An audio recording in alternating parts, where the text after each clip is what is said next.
Aquí me quedo, por Vi Radio 101.7 FM. Aunque te duela, mi comandante aquí se queda. Aunque te duela, mi comandante aquí se queda. Daniel, Daniel, el pueblo está con él. Daniel, Daniel, el pueblo está con él. Los niños están con él, las madres están con él. El conductor está con él, el cambiador está con él. Daniel, Daniel, el pueblo está con él. Daniel, Daniel, el pueblo está con él. Daniel, Daniel, estamos con Daniel. Vamos a vencer, lo sabes. Adelante el militante, vamos con Daniel, lo saben. Adelante el comandante, vamos a vencer, lo sabes. Adelante el militante. Sí oye un ruidito, pero no importa. Buenas tardes, son las 6 de la tarde con 9 minutos. Tenemos a tres individuos que han estado en el programa que me quedo hace 1000 años ya, pero qué importante que lo tengamos otra vez en abril, en el mero abril. Buenas tardes el día de hoy para los que están conectando, saludos en la Vi Radio 101.7 FM y en la 3 veces Heroica, la página que surgió en el 2018 con Pilo también, Pilo y un equipo ahí de brothers. Formamos la 3 veces Heroica, en el 2018 fue. Sí, la verdad. El 2018. Como parte de la lucha, como parte también de la lucha mediática. Ahí es. Entonces, estamos en abril y quisimos, hoy es 18 de abril, estamos celebrando un año más de la paz y la tranquilidad en este país. Por eso me vine con esta camisa bien vistosa, ¿verdad? Bueno, para los que ven, para los que escuchan en la Vi Radio, una camisa ahí, ensalada de fruta, del 4419. Y hoy queremos recordar, en principio, pues una idea del compa Rafael Payo Raude, que estuvo la semana antepasada por aquí. Estamos hablando de la generación de la juventud de los 90, que Porfirio anduvo por esos menesteres en los 90. Cuando era universitario, estás en el CUR, ¿verdad? Todavía. Habías entrado primero en el CUR y después entraste otra vez. Hice un recorrido todo. Pégate bien el micrófono. Hice un recorrido todo raro, pues. Porque primero comencé a estudiar psicología en la UNN. Ajá. Entonces, pero me salí porque la cuestión es que estuve en una situación con los muchachos de ahí que administraban. Ajá. Porque yo convocaba, llamaba a los chavalos de la ONN para que se sumaran a la lucha 6%.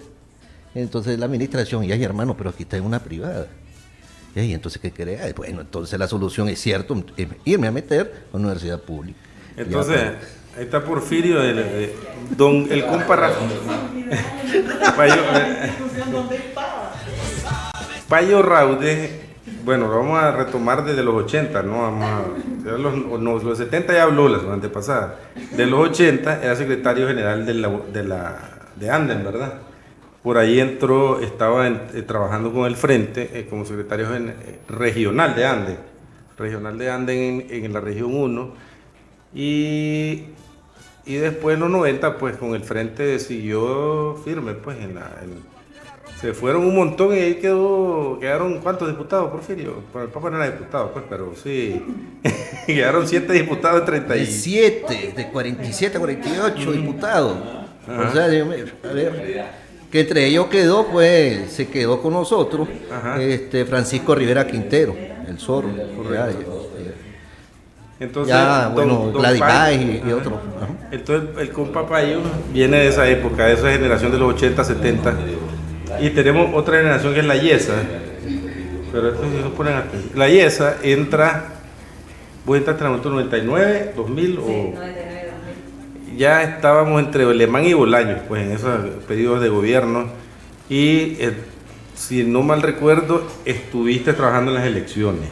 Sí. Todavía recibí una capacitación política en Es que fue... Pegate, pues. A ver...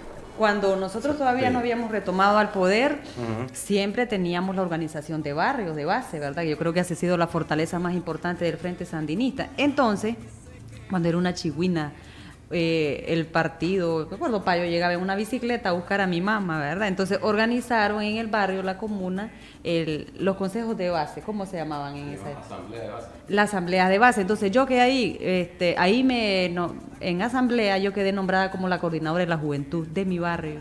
Entonces desde ahí hacíamos el trabajo de campaña, pues, en función ya de darle frente a Bolaños, ¿verdad? En aquella época, en ese contexto entre yo, ¿verdad? De ahí me captó Richard. Entonces apoyaba a Richard, que era el de la ruta, de esa ruta, y ya en las elecciones me capta la Juventud Sandinista. Y yo me acuerdo. Pero cuando yo digo Juventud Sandinista, la institución municipal, ¿verdad? Ya me habían captado en el barrio, pues, y hacía mi trabajo en el barrio. Sí. Y en la ruta, pero ya después ya comenzamos a trabajar más amplio, ¿verdad? Desde la juventud en esa época. Sí, yo me acuerdo que llegaste donde era la sede del colectivo David Alfaro Siqueiros, que después, ahí en la Casa de Cultura y Creatividad Leonel Rugama. Algo interesante, es cierto que la IESA fue llamada, incluso pues, que llegaste con Benjamín Illesca Blandón, ¿ya? Y Marlon Eli Velázquez, ya otros dos, que eran parte del equipo que se estaban formando ya previo a las elecciones nacionales. Yo me acuerdo que era como una especie de reserva, pero, o sea, teníamos esa capacidad de tener una cantera por cualquier situación que podíamos tener con un compañero. Bueno, ya hicimos un contexto de dónde vienen ustedes. Ahora vamos a darle el micrófono al compañero Payo, que nos haga un antecedente de cómo entramos a esa situación de los 90. Pues perdimos las elecciones en el 90 y ¿qué pasó?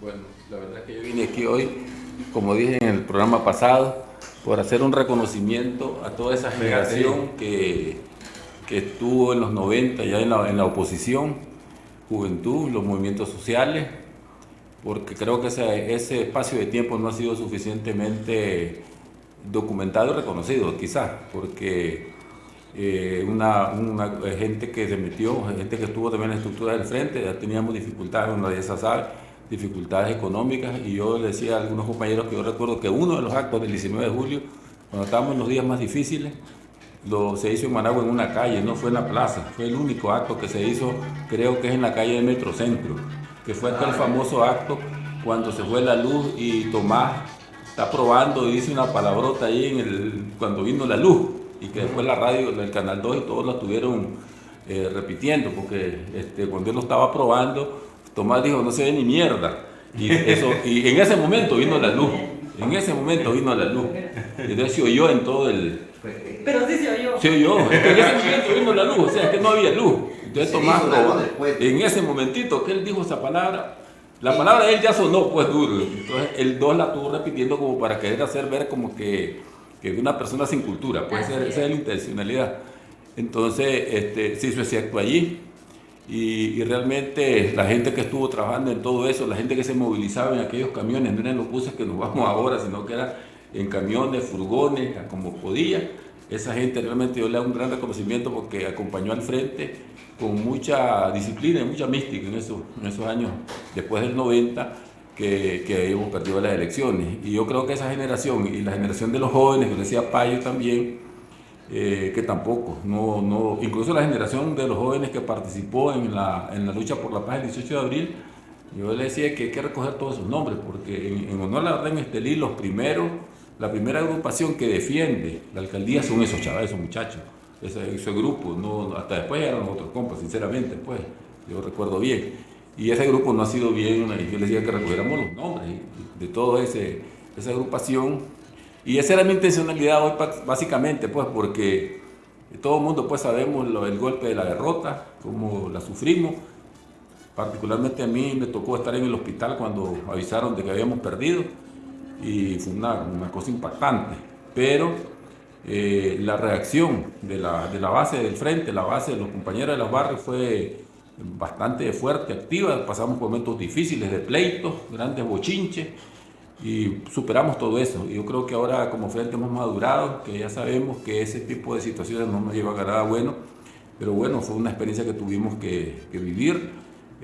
Ahorita que estaba preguntando a la Yesa, hablando con la Yesa, decía que se formaron grupos en Estelí, y habían grupos que no estaban muy de acuerdo con mantener esa línea dura de Daniel, y a ese grupo nos pusieron el grupo de los ortodoxos. Sí, fue el grupo de los ortodoxos, porque había un grupo de la reflexión, otro grupo que abiertamente era MRS, y nosotros no éramos vistos como una especie de dinosaurio, una especie de dinosaurio, porque de todo cerrado, por del grupo de los ortodoxos. Yo creo que uno de ellos un día me dijo, y no se me olvida, donde Pedro Elías, que la bandera rojinegra era bueno que como recuerdo, pero que la guardáramos en un cofre, porque eso bárbaro. Sí, que la guardáramos en un cofre porque eso ya no tenía sentido seguir con eso. Y bueno, esa sí. Ya al hecho de hoy. Era gente que decía muy intelectual, muy desarrollada en términos académicos, pero que tomaron esa posición. Pero nos acompañó todo ese grupo de jóvenes, los secretarios políticos de los barrios. Yo hice un recuento, la IESA está llegando ahora al distrito 1 y ya mira que los secretarios políticos viejos casi no quedan ya. Ya Carlos Bolaño no está. Ya solo nos queda Esteban Gutiérrez y Alonso Alfaro. Después todos son nuevos. Pero teníamos a Alfredo Arma, no está. Una serie de compañeros que tuvieron todo ese proceso y que lamentablemente pues la edad, las enfermedades, unos han muerto, ya no están. Entonces me volteo a ver con Luis Octavio Obregón, Martín González, y él le digo, aquí quedamos 3 dinosaurios. Yo solo aquí le digo, porque volteo a ver, no hay ya de ese momento pues que vivimos, pero bueno, hay nuevos compañeros buenos, muy buenos, que están trabajando por el frente y eso es lo que ha pasado en el frente siempre. Viene el relevo, viene la nueva generación, viene la nueva generación más fuerte, más. Y otra cosa que antes, yo quiero ir más a estos compañeros, la generación actual de jóvenes, yo la admiro mucho, lo he dicho en todos los eventos que he estado, estuve en las universidades, en esta ocasión del 18 de abril, es que nosotros, la generación nuestra no sufrió el bombardeo ideológico que sufre esta generación. Nosotros lo que sufrimos fue lo crudo de la dictadura, porque los yaquis en ese tiempo decidieron que la manera de imponer su voluntad era por una dictadura pura y dura, pero ahora el mecanismo es más solapado, más difícil de identificar, y el joven está siendo bombardeado todos los días. Y yo, esa gente que anda joven, que anda en cosas constructivas, en cosas positivas, pues realmente yo los admiro, porque son la resistencia ideológica que tenemos, esos chavalos que supongamos que solo andan en los deportes, en la cultura, pero están haciendo resistencia ideológica frente a ese bombardeo de todos los días. Así es. El bombardeo ideológico de hoy es más complicado, más chido. Porfirio, y en el tiempo del 6%, ¿cómo fue esa experiencia como estudiante cuando nos integramos a la brigada para ir a exigirle al gobierno que cumpliera con el 6%? Bueno, sí, fíjate que Pégate bien el micrófono. estaba craneando si la orientación de Carlos Fonseca Amador era, y también enseña a leer, la orientación del yanqui es, y también no les enseñen a leer. Ya es parte de un programa ideológico que se presenta en esta batalla de la idea. Lo que hacemos los revolucionarios sandinistas es revolucionar el proceso cultural para la liberación, bajo la primicia martiana y de ser culto es la única manera para ser libre. Ya un principio de antes del siglo XX, y que los hermanos cubanos y también nosotros lo aplicamos. Pero también es un principio ideológico, pragmático, lo de los gringos y sus derechas, de no garantizar la educación. ¿Me explico? De no hacer que un pobre, o un empobrecido, una empobrecida, tenga acceso a más de libros que siempre los metían. ¿Me explico? O sea, acceso a más de 2 libros.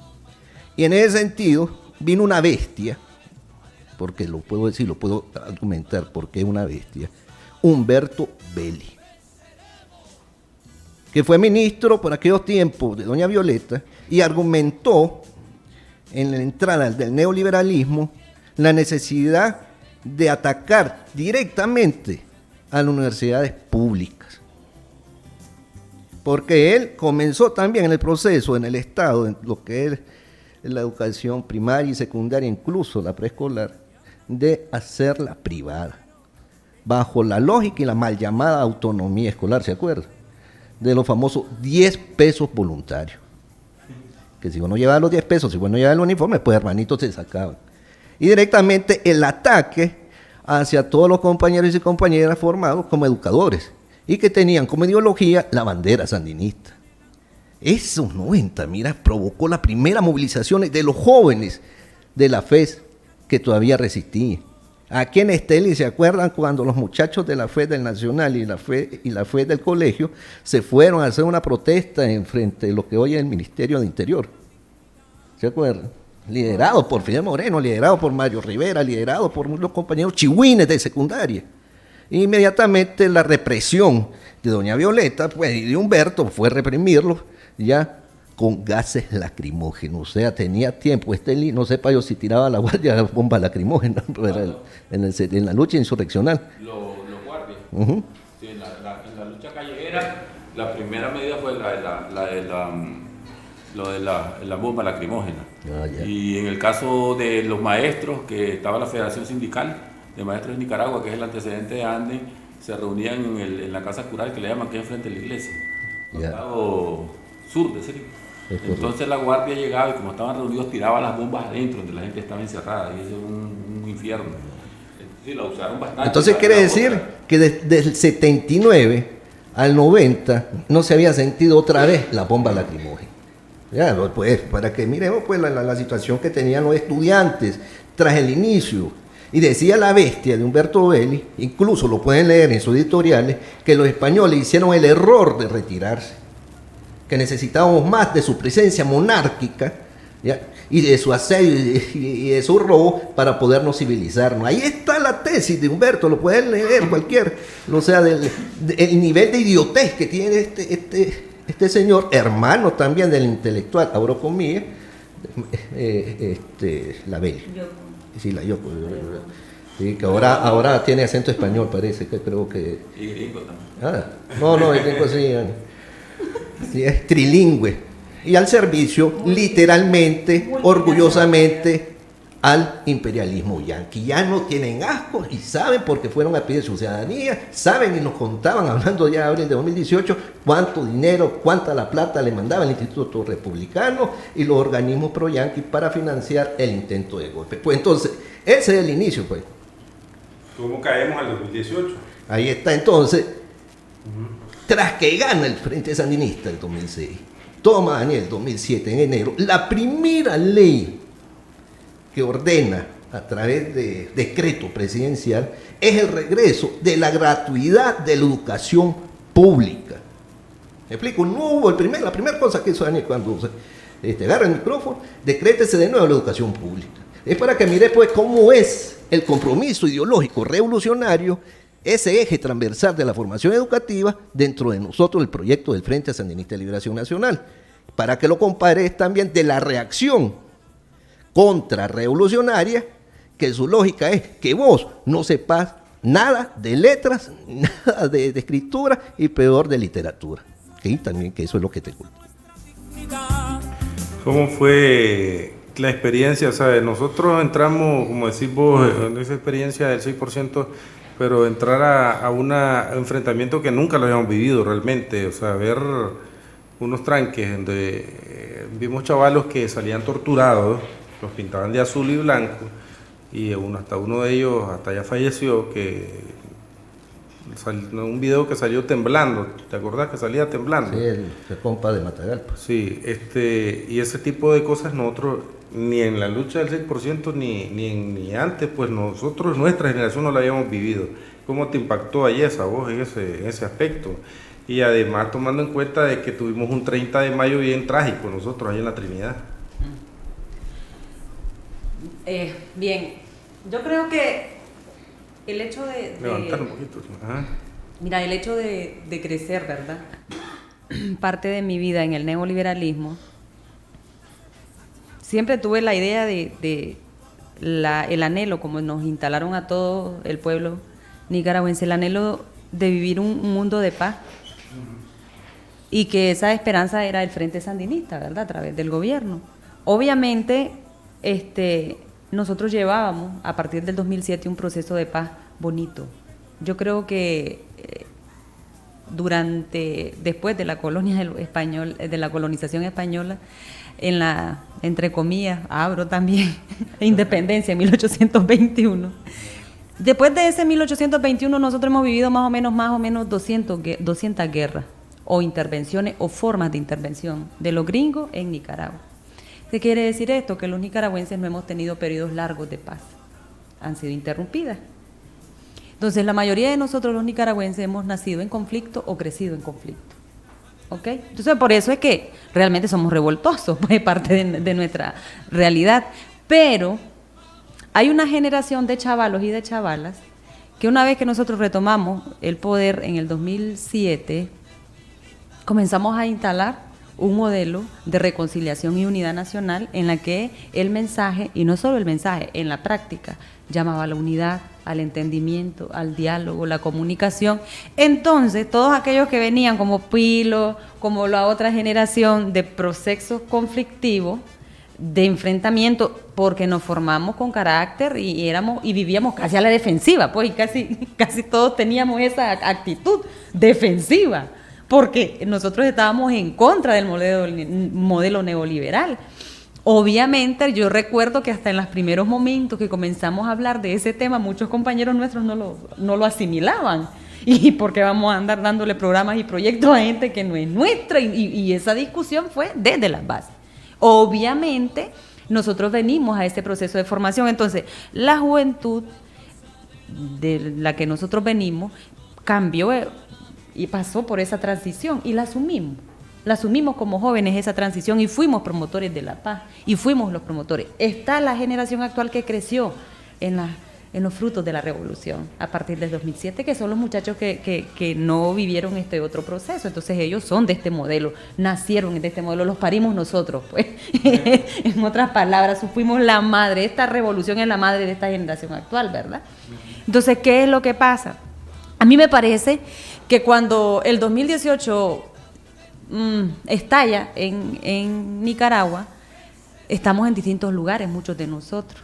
Obviamente, el primer impacto es un impacto muy emocional. Es un choque, sí. Sinceramente, yo te digo que cuando yo vi el escenario a nivel general, me sentía frustrada en algún momento, lastimada por el hecho de que sentía que había, ¿cómo te diría? Como que había una, cuando alguien es mal agradecido, pues, sí, sinceramente, porque yo decía, hemos hecho tanto, pero tanto, y de repente la gente por la que has hecho tanto malinterpreta una reforma que es resultado también del mismo proceso de robo y de saqueo desde la fundación de una institución como el INS. Desde la fundación del INS fue saqueada. En la revolución la capta el gobierno revolucionario, ya está saqueada. La entrega sin déficit en alguno el INS y en el 90 la vuelven a saquear. Entonces recuperás esa institución y la encontrás saqueada. Y definitivamente eso te dice que tenés que buscar qué hacer, pues. Y eso es una reforma interpretada. Y nos mandan a que le expliquemos y se manipula a niveles tales que la gente comienza a dar apreciaciones económicas, no siendo economistas, ¿verdad? Y comienza a hacer postulados acerca de la reforma de la ley sin siquiera saber cuál era el origen, las causas y consecuencias de tal, porque todo tiene ese hilo. En historia nosotros aprendemos eso, nada surge por un accidente. No fue el universo el que... No, hay un antes y un después. Esto no es el horóscopo, pues. O sea, no es así de sencilla la cosa. Tiene ombligo. Y tampoco es que ya estaba escrito. No, y no estaba escrito, lo escribimos nosotros. Entonces, esa manipulación, el hecho de ponernos nuevamente cara a cara a los nicaragüenses y la manito pachona detrás, moviendo los hilos, caldeando emociones y utilizando un arma tan peligrosa como es los medios de comunicación. Con esa manipulación, hombre, dividieron nuevamente a las familias, porque aquí se dividían las familias. Aquí habían planteamientos y posturas, porque muchos de nosotros nos encargábamos, estábamos en la batalla de te aclaro la situación, anda alguien aquí confundido, es de mi familia y lo tengo que acercar, pero además tengo que dar la cara aquí. O sea, era una batalla de todos los días y sin descanso. Y lo primero que teníamos que hacer, recuerdo yo, fue moralizarnos. Moralizar a la tropa, moralizar a la militancia era esencial. Y la moralización venía de, espérense, calma, el jefe allá está atendiendo esto, no nos está dejando, dejemos, porque hasta la gente de repente decía, pero ¿por qué no hacen esto? ¿Pero por qué no hacen lo otro? Y yo decía, tengamos fe en la sabiduría, en la madurez y en la estrategia del comandante. O sea, el comandante hasta no hacer algo es ya planeado, o sea, es parte del proceso, ¿viste? Entonces había gente que tenía que aclararle esas cosas, porque de repente muchos de nosotros nos ponemos a pensar, ¿qué hubiera pasado si los nicaragüenses nos confrontamos de manera violenta? Porque nosotros lo que hicimos en varios meses fue resistir, no responder, resistir, y resistir es más duro que responder, porque resistir es, te están dando y vos aguantá, y ese aguantar requiere de una fortaleza espiritual grande. Entonces te estás formando en esa fortaleza, pero a la par de eso estás viendo compañeros que están sufriendo, estás viendo compañeros que están aguantándola peor que vos, pues. Entonces eso de manera personal me hizo ver hacia atrás, ver el hoy y también anhelar el futuro. Y era de salir a las calles y decirle a la gente, vamos, animémonos, y buscar las canciones que nos moralizaban y buscar el mensaje que nos podía moralizar, visitar los barrios, las comunidades, y ahí echamos a andar un trabajo muy fuerte. Y ahí fue donde nosotros sabíamos y entendíamos que lo único que nos podía mantener con fortaleza era la unidad. Y entonces habíamos muchos que estábamos dispersos, que teníamos distintos planteamientos, y ahí nos unificamos. Entonces nos volvemos a retomar que la fortaleza del frente siempre ha sido la unidad, en medio de las diferencias, ¿verdad? Que pueden ser diferencias muy superficiales, no tan profundas. Entonces, en ese contexto yo creo que vemos los años que están pasando y retomar el camino que nos sirvió de mucho. Yo creo, no estoy diciendo que el 2018 era necesario, pero sí nos dejó una gran lección y sí nos permitió aperturar más el instinto, la intuición, para entender que aunque estés garantizándole todo a un pueblo, si no cuidas los detalles, si no cuidas muchos temas, oye, si vos le das pan todos los días a la gente, de repente la gente va a sentir que ese pan ya no es tan necesario, necesita otra cosa. O ¿quién te dijo que yo quería pan? Por ejemplo, no te estoy obligando a que me lo des. ¿Viste? No, pero entonces es como, te digo, ya, perdí la idea, pero sí más o menos estamos hablando de que lo más, se decía, lo que decíamos nosotros, por ejemplo, lo más difícil es mantenerse. Ganar las elecciones es lo más fácil, pero mantenerse en una revolución es complicado. Oíme. Pero Pilo decía algo. Ajá. Decía Pilo, al neoliberalismo le interesaba que no aprendieras a leer y a escribir. Te cuento que nosotros crecimos, sobre todo en el sector obrero y campesino, crecimos, te lo digo porque yo de ahí vengo, ¿ves? Ahí estoy, ahí me siento apropiada. Nos instalaron la idea cuando yo estudiaba que no era necesario que nosotros fuéramos a la universidad, porque nosotros éramos necesarios en los campos de tabaco, porque éramos la fuerza organizada para responder a esa parte del sector de la población. Entonces muchos de nuestra generación creció creyendo que no era necesario estudiar, y yo todavía me impacto con algunos planteamientos de eso. O sea, le instalaron un chip a la gente de decir, no hay necesidad de estudiar. ¿Para qué vas a estudiar? Entonces, cuando ese es un derecho humano universal, pero además la educación debería de trascender a otros límites, a otras fronteras, de decir, yo cuando un chavalo me dice eso, yo le digo, es que la educación no solo es por tener colgado un título. La educación a vos te abre la mente. Tener una mente abierta te brinda más perspectivas, ves y actúas en el mundo de manera distinta. Entonces, la luz que te da el conocimiento y el saber, hasta la actitud del ser humano cambia. Y cuando vas a tomar decisiones, las tomas muy diferente cuando estás en la oscuridad. Entonces, la educación trasciende más que para dejar a un lado lo del título, pues, porque hay gente que se siente muy orgullosa porque tiene colgado varios títulos. No es eso lo importante para la revolución, porque es que yo siento que a veces nos hemos confundido, que si soy doctora, que si soy máster, que si soy no sé qué. No es eso, pues.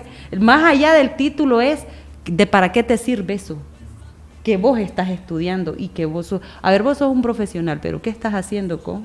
Porque eso se resume en algo simple, todo el conocimiento, y ahí es donde, por eso es que somos sandinistas, por eso es que decimos que somos militantes del Frente Sandinista y Revolucionario, porque a diferencia, todos son profesionales, pero ¿cuál es la diferencia de un profesional revolucionario? Que vos servís, vos estás estudiando y ejercés para servirle, ¿a quién? A tu pueblo. Entonces, estoy sujeto al servicio a brindar mis conocimientos, todo lo que yo aprendí y sé en función de... Y lo otro, bueno, vale el micrófono ahí a Mister. Aquí pues. No, lo otro, solo te voy a comentar algo, mira, lo otro es lo cultural, ideológico, que el conservadurismo, más que solo el neoliberalismo, el conservadurismo nos mete en la cabeza de decir todo lo privado es lo mejor. O sea, lo que vos pagás es mejor. Si vos no pagás, si la universidad es pública, entonces pierde calidad. Pues esa es una ideología conservadora desde hace cientos de años.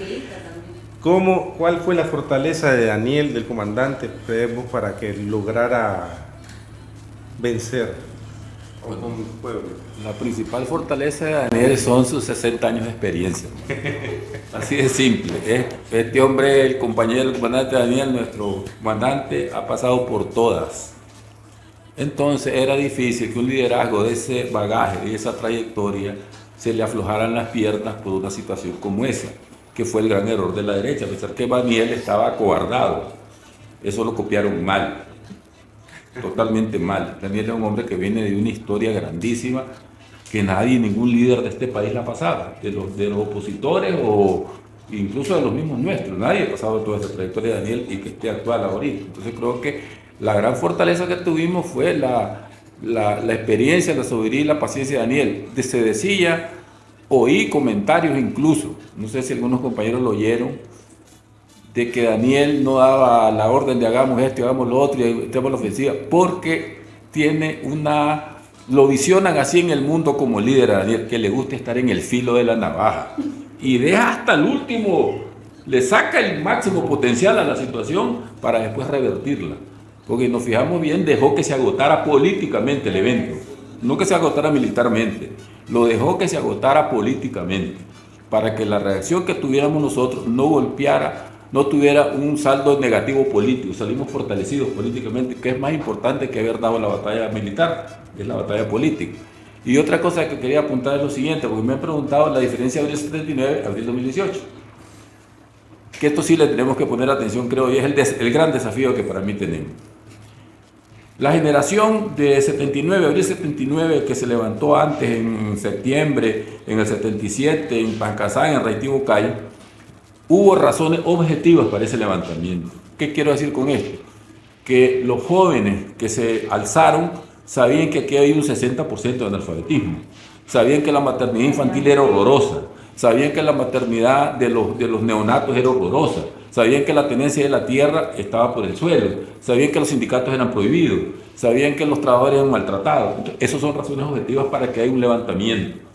Y por eso es que el levantamiento se mantuvo, a pesar de que circunstancialmente el frente militarmente derrotado, volvía otra vez a la lucha porque eso estaba cimentado, tenía base. Iba creciendo.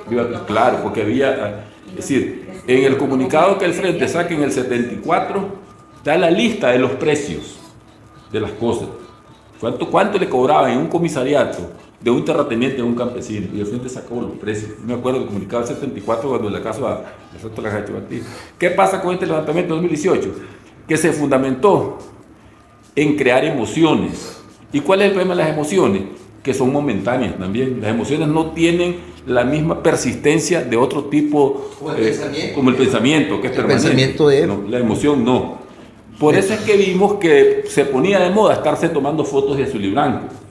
unas chavalas bonitas que habían sido mis universos, habían sido no sé qué cosa, porque se puso de moda, se convirtió en una moda, no en un fundamento ideológico. Entonces, por eso es que rápidamente se desmonta eso. Y si vemos que después que se desmonta, no hay una reacción de mantenerse en la calle, de la lucha. Ni hay llamada No, de tusa. no hay nada. Mientras que el Frente se va en el 78. Y el liderazgo del Frente de esa época tuvo una cualidad grandísima. Yo me acuerdo cuando la retirada de abril 79, en la gran fila de gente, que recuerdo que nos paramos en un lugar que había unos mangos, la gente estaba como inquieta ya de que qué barbaridad, que perdimos, que nos jodieron, nos sacaron, todo fue lo que pasó. Llegó exactamente en ese mismo momento el 8 al Tenor Rosal a explicar que habíamos salido fortalecidos políticamente y militarmente, porque llegábamos más de 1000 combatientes más, para más columnas. La guardia había quedado en ridículo por no haber podido derrotar a 300 guerrilleros, 3000 guardias, y que el remanente de eso iba a ser positivo. Entonces, ese liderazgo. Y te estaba explicando él con la mochila al hombro, no te estaba explicando desde una oficina. No como apareció en 2018, que era ridículo. Había la marcha y después el Ester Alemán estaba en el ¿cómo se llama? El hotel. El Hotel. Eso es ridículo. Eso nunca vas a crear liderazgo firme. Entonces creo que ahorita la sociedad, el capitalismo sabe que como sistema económico y político no tiene nada objetivo que ofrecer. Entonces no le queda otra hora que ofrecer emociones. Y por eso tiende eso. Por eso miramos todas esas formas de comportamiento de muchos jóvenes, de chavalos que vienen y se asfixian solos. Eso es inducido. Yo a veces me dicen que soy paranoico, pero yo estoy convencido que esa es una plataforma inducida para que la gente no analice causa, sino que solo se deje llevar por emoción. Y esa es la lucha que tenemos que dar ahora. Ahora que fui a las universidades, yo insistí en las causas del levantamiento de abril. No tanto en la parte, digamos, no anecdótica, pero no en la parte operativa de cómo fue la retirada, por dónde fue, cómo fue todo ese tema, sino que me insistí en que eso, porque también a los sandinistas nos han mal identificado como personas guerreristas, militaristas. Pareciera que creen que los guerrilleros es que les gustaba ir a la montaña, era un disfrute, como que iban a pasar picnic allí, que no había de otra, para quitarles la idea de que es que al frente le gusta lo militar, por ser lo militar, no como sistema de defensa, y que no es así la cosa. Tenemos unas expresiones ahorita, eso que estaba diciendo ayer ahorita de algunos estudiantes, yo sostengo y mantengo, eso debe ser producto también de moverle emociones a los chavalos relacionados a esos eventos de abril, para que ellos saquen algo en las redes. Incluso le voy a decir algo que lo voy a decir aquí públicamente porque no lo debemos de manejar, porque incluso he oído a sandinistas manejarlo, que cuando se refieren a los compañeros PB, policías voluntarios, le dicen paramilitares. Y quiero decirles algo, ese concepto apareció en Colombia. ¿De parte de quién? De los grandes terratenientes que contrataban Fuerza Armada privada para ir a matar campesinos. Esos son los paramilitares. Entonces nosotros nunca debemos usar esa expresión con nuestros compañeros, porque no tiene nada que ver lo uno con lo otro. Esa es una fuerza asesina que crearon los terratenientes colombianos, los grandes terratenientes, y los lanzaban contra los campesinos que tenían tierra, los alojaban y los mataban, como aquí también lo hicieron los terratenientes, igualito lo hicieron, tenían una fuerza armada de la guardia. Entonces son conceptos que yo insisto que hay que trabajar, porque todo esto tiene mucho componente emocional. Si miramos las redes ahorita, todo lo que la oposición lanza son mensajes emocionales, no hay nada fundamentado en un análisis económico de cómo está el país, nada de eso, todo es bastante emocional, y eso pega en la conciencia de los muchachos. Una bonita experiencia que también nos sirvió en el 2018 es no perder la fe en la gente. Yo andaba chiviado, ¿para qué voy a decir que no? Andaba arisco. Y yo recuerdo, creo que Pilo se acuerda, Pablo se acuerda, la primera caravana que hicimos, estando en Tranqui, que salimos del Nacional, estando en Tranqui, y llegó un montón de gente, y unos que yo ni me lo imaginaba. Y yo me acuerdo que un brother de los viejos me seguro me miraba la cara hecho verga, y me dice, si tenemos gente, no te agüeves, payo, ¿qué te pasa? Hay gente, porque no, es que... Y miré una gente que yo no me lo creía, los miraba en el estadio y creía que no era gente nuestra, sandinista. Y que los miro allí con la bandera y con su carro. Entonces, eso nos enseñó también que hay que tenerle fe a la gente. La gente, como dice Valleza, por un lado nos metía problemas que por qué nos están haciendo esto. Pero cuando vos sacás porcentualmente cuántos había en el tranque y cuánta es la población de Estelí, es mínimo. Por otro lado, ¿cuál fue el llamado que hacía el frente y el llamado que hacían los tranqueros? Ellos llamaban a que todo el mundo cerrara. Ese es el llamado de ellos. ¿Cómo nos respaldó la gente? La gente que no cerró. La gente que siguió trabajando con los carretones en la calle, con las fritangas, no nos respaldó porque hacía discursos políticos. Nos respaldó en lo que más nos convenía, que no se quebrara la economía de viaje. Entonces yo digo, esa gente que hace un mejor conocimiento. Sí. Se mantuvieron trabajando y comiendo. Así como cuando la derecha tiró todos a cerrarnos en las casas con el COVID. No hizo caso la gente. Entonces nos respaldó. Independientemente que no vaya a una caminata, que no lo miremos en un acto político partidario, pero nos respaldó en lo más sensible, que la cosa siguiera funcionando. No agarrarle la soberana vara, hombre, y es cierto, porque es que es cierto, mira, para seguir lo que decía Pai, el comandante Daniel siempre nos dice, nosotros no nacimos en situaciones fáciles. El Frente Sandinista se fortalece, se educa en situaciones complicadísimas, y esas son las etapas del Frente. Pancasán, Reitibocay, son la caída de muchos compañeros en la etapa aquella de la acumulación de fuerzas en silencio, que la Guardia fue a buscar, a purgar a los compañeros de altura ideológica como Leonel Rugama, todos los que conocemos en el Estado, ¿ya? 50,000 para sacar a Somoza, ¿ya? O sea, sangre, y más la lucha heroica ya en la defensa, pues, de los muchachos y todo el mundo organizado. Pero mira lo que quiero hablar sobre el ataque del 2018. La pregunta es, ¿por qué quemar CDI? ¿Cuál es su simbolismo de quemar un CDI? ¿Ya? ¿Por qué quemar una universidad? Los mercenarios pagados de acuerdo a los tiempos de la semana que se le iban a pagar, ahí están los cuadernitos y ellos lo saben, lo de los $300. Ahí están los nombres, pues, si eso que fue lo que se encontraron ahí, bueno, en los tranques. Y ese fue el bochinche de los caballos de la UCA que ahí se fueron a tomar allá. Ahí comenzó la división, porque correcto, todos se estaban repartiendo la misma tajada. Que del portón, arrecho los dundos estos, porque los del portón A le daban más.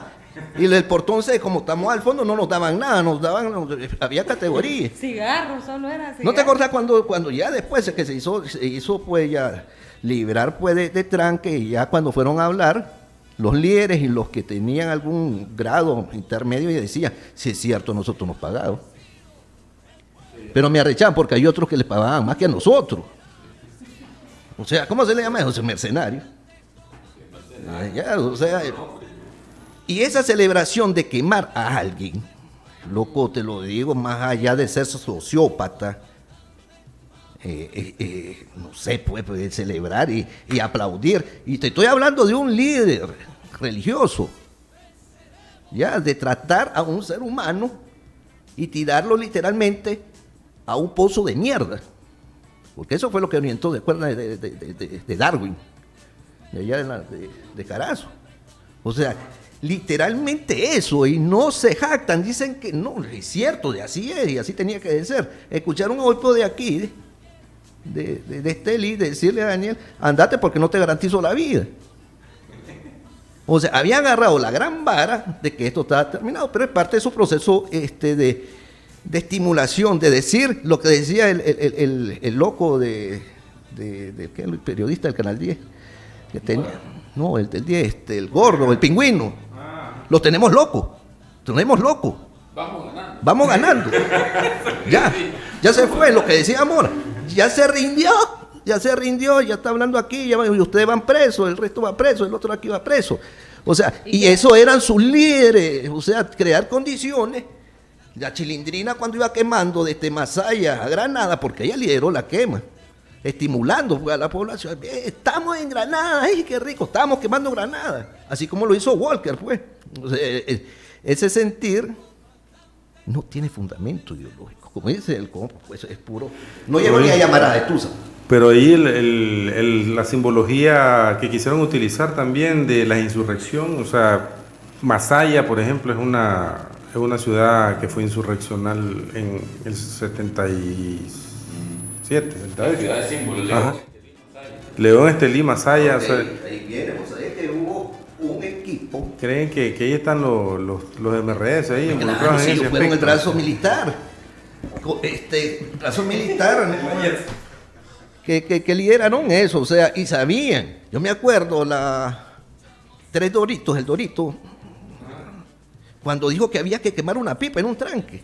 Y ahí está grabado, que dice que había que quemar, estaba parqueada una pipa. ¡Quemen esa pipa! Ya, una pipa de combustible. Ya les dije que para qué vamos de Roberto López. Pues es cierto. Sale el otro tartamudo de periodista de la Católica, un periodista deportivo que no le voy a dar. No, ese es mi Mirri. Te estoy hablando de aquel que decía que había que ver muertos. Sí, que ya le está quedando. Mínimo 3 decía. Sí, mínimo 3.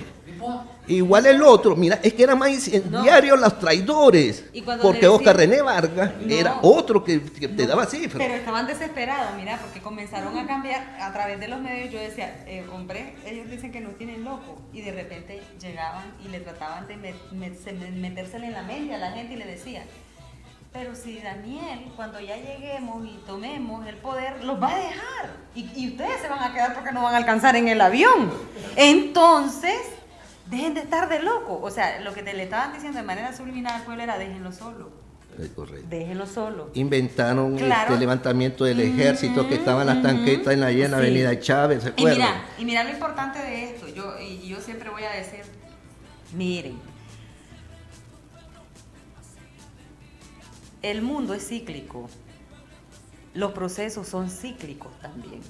Y también, como no es nada estático, entonces todo tiene su subida y bajadita, subida y bajadita. El proceso, el modelo, así va a estar. Entonces, ¿qué es lo que nosotros tenemos que fundamentar y fortalecer aquí en este pueblo, en esta patria, en esta Nicaragua? Nos quedamos con situaciones adversas, con situaciones de flores, con situaciones buenas y con no tan buenas. O sea, usted aquí la tiene que mantener. ¿Qué quiere decir esto? ¿Qué quiere decir esto? Que los que estamos aquí hemos pasado por distintas situaciones y vamos a seguir pasando. Pero usted manténgase porque lo que usted nunca puede perder es la dignidad. Entonces, yo siento que lo que más fortalece al Frente Sandinista es que si no tenés un valor, si a vos como militante, la derecha no te puede poner una cantidad en la mano para moverte tu ideología, tu convicción revolucionaria, esto se va a mantener. Entonces, ¿qué significa? Nosotros no tenemos precio. No hay un número que nos llegue. No hay, no existe. Lo que dijo, ¿sabes quién lo dijo ayer? O sea, lo Sí. dijo lo que mataron a Bismarck. No, y va a haber un momento, y va a existir un momento, y van a existir momentos difíciles. Y muchos de nuestros compañeros en algún momento van a tener una situación difícil. Pero manténgase, porque esto va más allá de usted y de mí y de mi comodidad.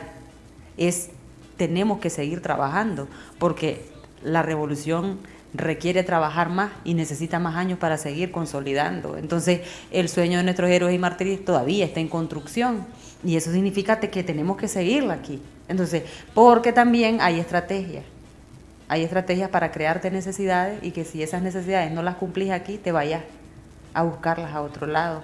Entonces, aquí está lo que nosotros estamos construyendo.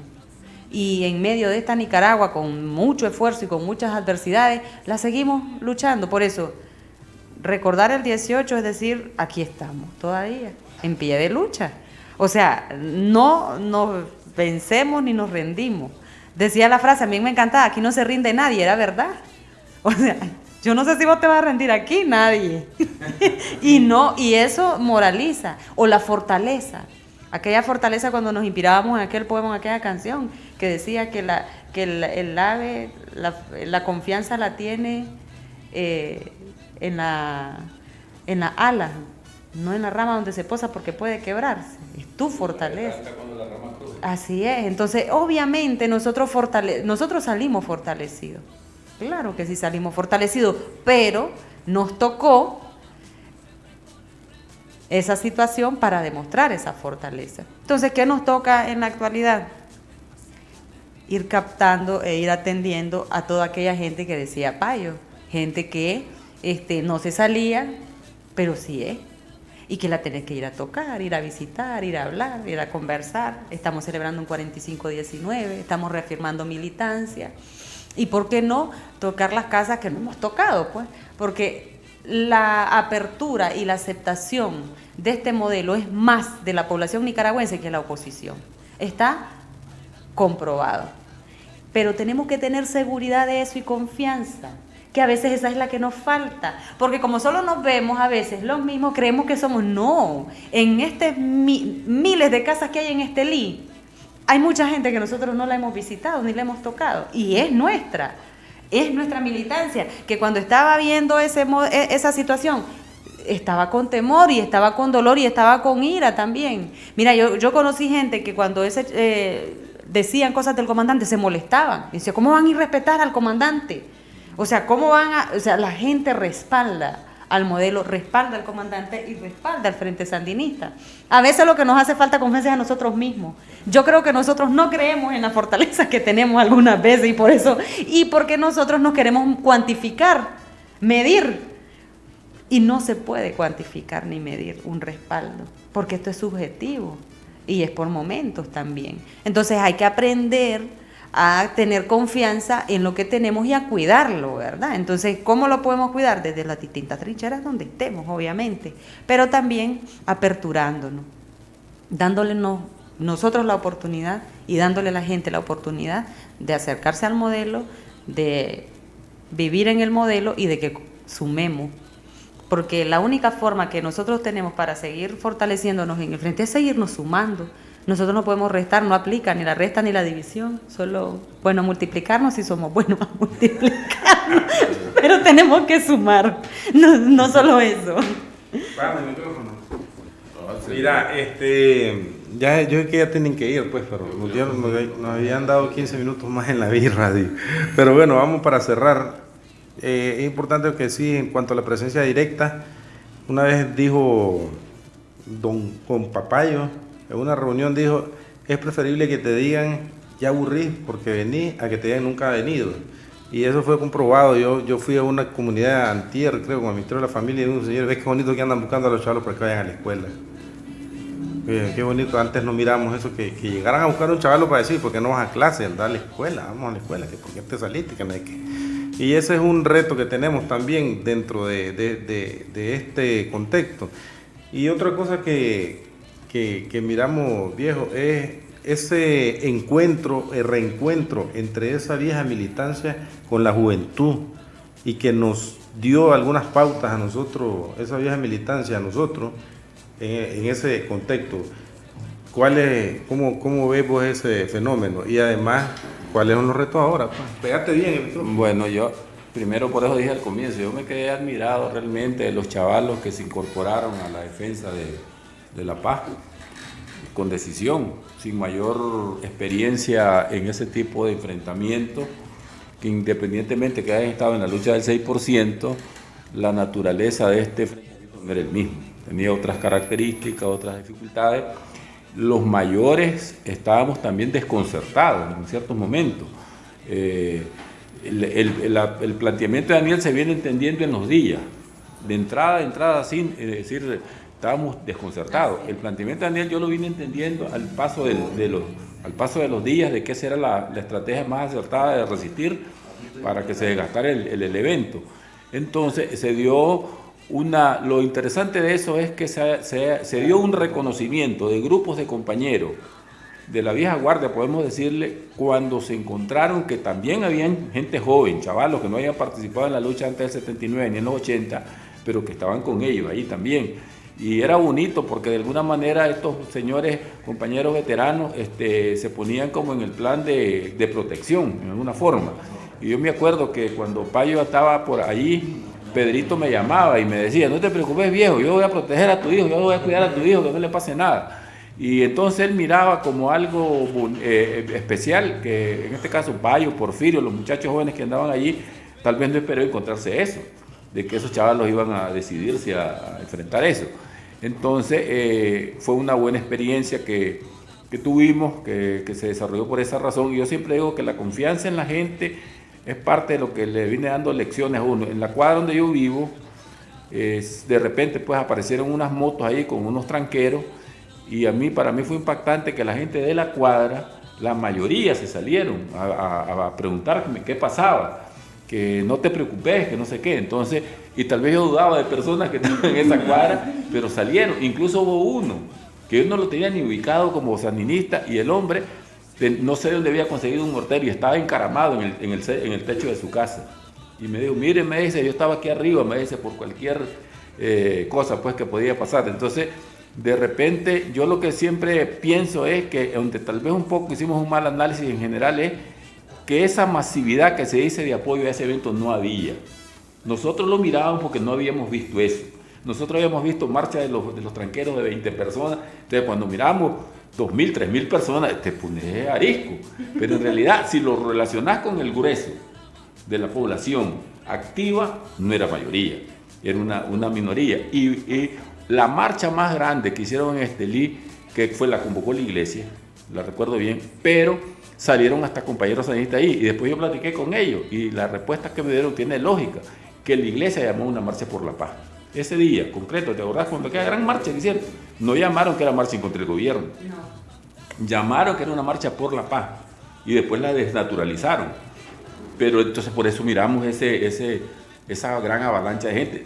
Sabíamos y teníamos información de colegios y universidades donde la gente a los chavalos les decía que tenían que ir. Mira, yo he encontrado un montón de chavalos de azul y blanco, de pantalón azul y camisa blanca, y que iban después de la marcha, chavalos. Y me percato que son como orientaciones dadas por los colegios. Entonces no tenía tanto, en realidad no tenía tanto fondo. Nosotros nos sorprendió y nos asustó, si ustedes quieren, porque no habíamos tenido ese evento en los últimos años. Y el evento que nosotros tuvimos en septiembre del 78, 79, era nosotros a la ofensiva en las barricadas. No que tuviéramos gente atacándonos de una barricada, era al revés. Entonces eso nos sacó un poco de... Hubo también una parte de sandinistas, yo creo que gente sandinista, como por ejemplo voy a mencionar dos casos concretos que son conocidos. Sancán en Carazo, ¿verdad? Que fue coronel o general del ejército, con Maldonado también. Ahora, yo no voy a saber que Maldonado, siendo general de ejército, y el otro también, no van a saber que esa correlación de fuerza no daba para aguantar una embestida. Por eso fue que en Carazo fueron los primeros que se fueron. Ellos estaban claros, como militares viejos que son, que ese volumen de fuerza que había allí no era responsable ni en experiencia ni en volumen de fuego para tener una fuerza. Si eso ha pasado en otro país, yo aseguro que aquí en Nicaragua hay más de 5.000 muertos, porque en Caracas, con menos de eso, hubieron 3.000 muertos cuando el Caracazo. ¿Por qué? Porque la UASD se fue en ofensiva contra la gente, pero los muertos aquí, en realidad en los enfrentamientos, al sacar los tranques, fueron mínimos. ¿Por qué? Porque no iba en esa línea el ejército o la policía, pues, a matar gente, sino es una mortandad. Y la gente lo sabe, la gente no es que yo creo que también a veces nos confundimos creyendo que la gente es pendeja, la gente no es pendeja. La gente estaba viendo, estaba observando los comportamientos, sabía lo que el gobierno había hecho. Y entonces, tan es así pues, ese evento a mí me convence que es artificial cuando en Estelí, el 19 de abril, que esté el ataque a la alcaldía, todavía la gente estaba viendo el juego de béisbol allá en Rufo Marín. Y hay gente que ni cuenta se dio. Terminó el juego y se vinieron normal creyendo que no pasaba nada, porque todo el foco era ahí en el centro. En los barrios no hubo movimiento.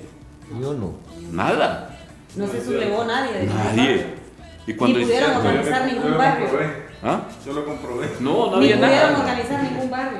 Sí. Ellos querían hacer este operativo, tomarse puntos, pero no lo lograron. No, pero no tuvo masividad como en la insurrección de septiembre, que la gente hizo de manera natural las barricadas en todos lados. En todos los barrios de Estelí, en las cuadras de Estelí, la gente se levantó a hacer barricadas. No es que el frente llegó, háganlo, sino que fue natural. Y fue natural desde ese momento, no. Ahora, recordando como norteños nosotros aquí, ¿verdad? Como norteños sí recuerdo que ellos sí querían sacar la máximo de sangre que pudieran. Mira, un ejemplo de eso fue el 30 de mayo. Cuando nosotros nos organizamos como región para ir a la actividad central, obviamente estábamos pensando que sí había esa intención de mantener en zozobra al pueblo, pero que no era que iban a atacar de manera violenta y con armas directo al pueblo. O sea, ese escenario no estaba tan claro, ¿verdad? Pero el hecho de que nosotros tengamos el resultado de la gente que nos dañan, que mueren 3 ahí en la Trinidad, que ahí encuentro a Payo y a Porfirio cuando vamos saliendo de regreso, que ya íbamos, nosotros ya Charquito, Nueva Segovia, obviamente, y los pobres chavalos iban a reforzar, pero me impacta. Yo les voy a decir una cosa, algo que a mí me impactó. Yo estoy triste porque obviamente nosotros vamos queriendo llegar a la plaza, pero cuando vos ves a gente armada debajo de un puente en los cerros y sacando armas de las casas, de las ventanas y apuntándole a tu gente que solo le lleva piedras en la mano y que de repente dicen adentro de las casas, mátenlo a esos hijos de tal por cual, elimínenlos, si el objetivo es que no quede ninguno. Entonces vos entendés el impacto, vos entendés y decís, hombre, esta gente lo que quiere es desaparecernos, pues, o sea, el odio, porque hay gente que tenía un odio muy profundo hacia todo lo que oliera rojo y negro, y ya. Entonces ese odio que se pudo ver en ese momento iba traducido en, hombre, lo que quieren es una desgracia. Entonces el hecho de evitar eso, para nosotros fue muy importante. Hay mucha gente que dice, ¿por qué se dejaron? ¿Por qué no sacaron armas? ¿Cuánto iba a pasar en la Trinidad ese día entonces? ¿Cuántos de nosotros en ese momento con armas íbamos a responder? No era lo más sano, pero sí hay gente que quedó y que se fue con la sana intención. Cuando nosotros movilizábamos a la gente, vamos a tal lado, lo hacíamos con toda la voluntad de fortalecernos, de apoyar este modelo, pero jamás pensar que iba a regresar alguien sin vida. Y mira, en ese momento nosotros decíamos, chica, ¿qué nos pasa? ¿Qué pasa con la gente que llevamos? Ya no, como entró, o sea, y era un chihuín como Dariel porque era un cipote, que estaba emocionado porque él iba a caravana como siempre, era de la juventud ese chihuín de Jalapa, ¿viste? Igual el otro compañero de Tiote, pues, el mechudo. Entonces era gente que caminaban con nosotros todos los días en las caravanas, respaldando las caravanas, nadie se quedaba, pues, y imagínate que se iban a quedar si íbamos para Managua, jamás, eso era de todos los días, nadie dormía, y si dormías era un ratito, pero ahí estabas en el zonal, porque eso era para mantenernos.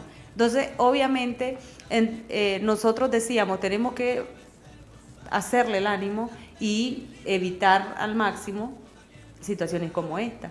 Entonces, obviamente, entendimos que teníamos que cuidarnos, que teníamos que ser precavidos y que las intenciones de ellos no eran sanas ni muy diplomáticas, que digamos un cochino, ¿verdad? Y sanguinario. Entonces, en ese sentido, no perder de vista, ¿verdad? Que sí tienen mucha maldad.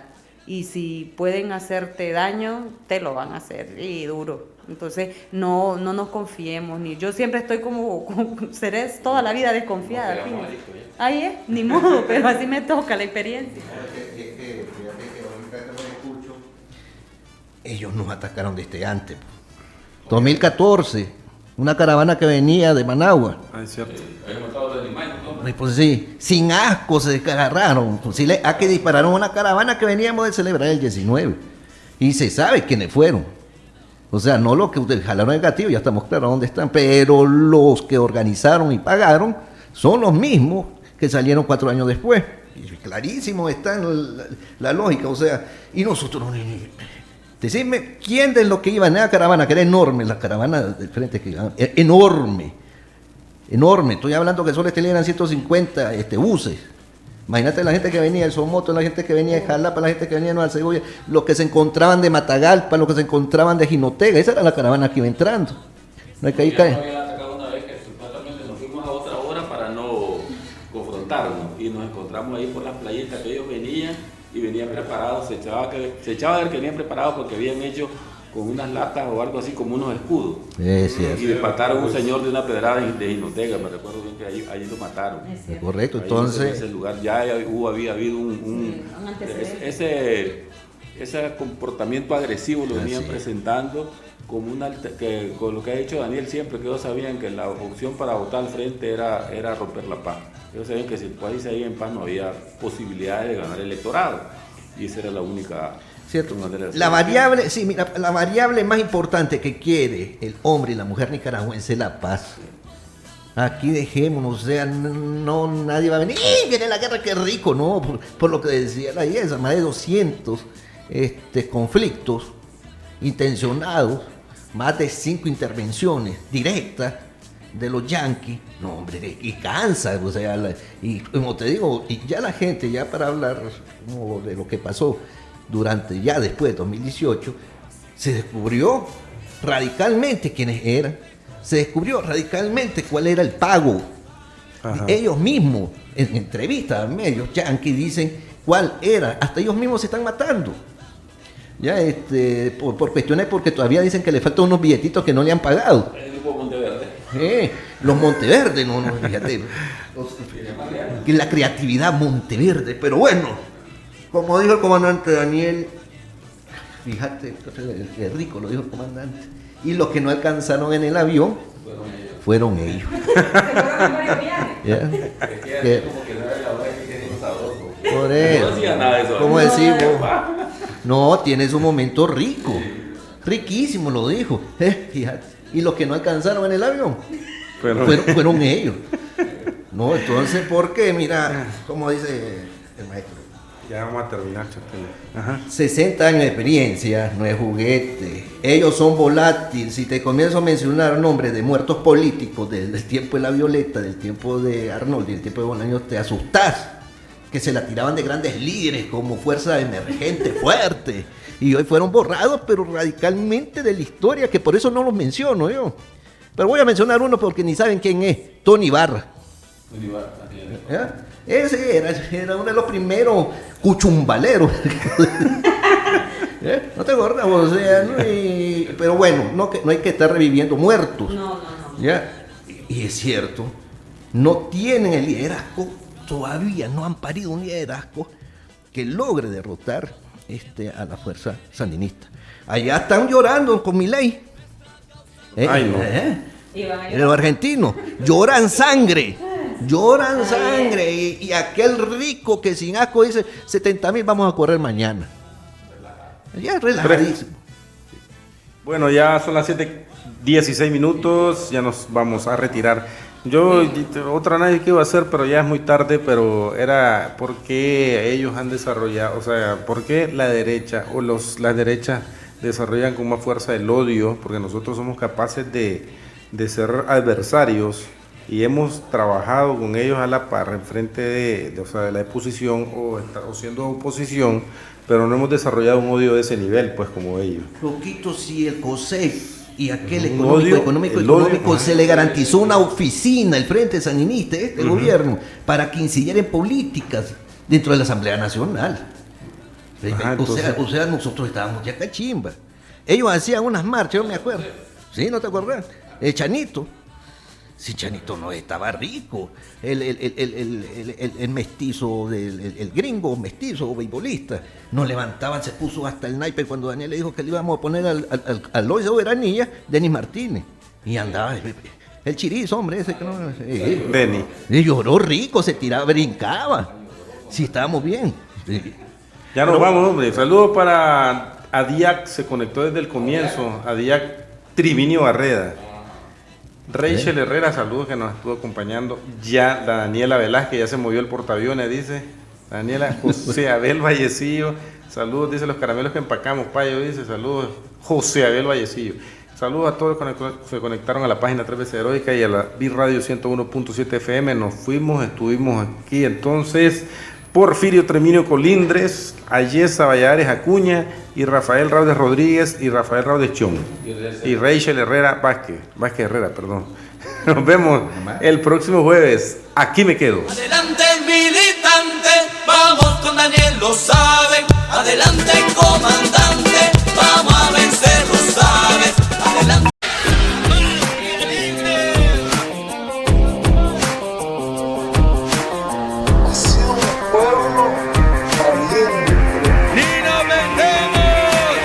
Aquí me quedo por BIRradio 101.7 FM.